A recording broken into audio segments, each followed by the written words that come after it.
El poble de Síria, Malula, és conegut pel convent de Santa Tecla, on es guarden les seves restes.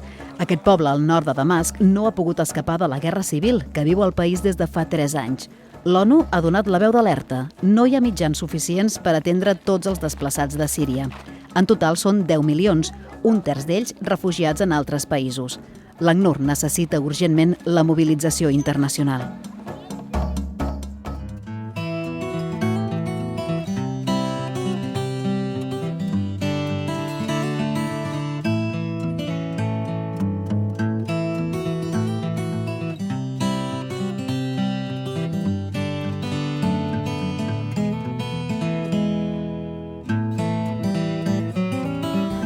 دار يا هنا سوريا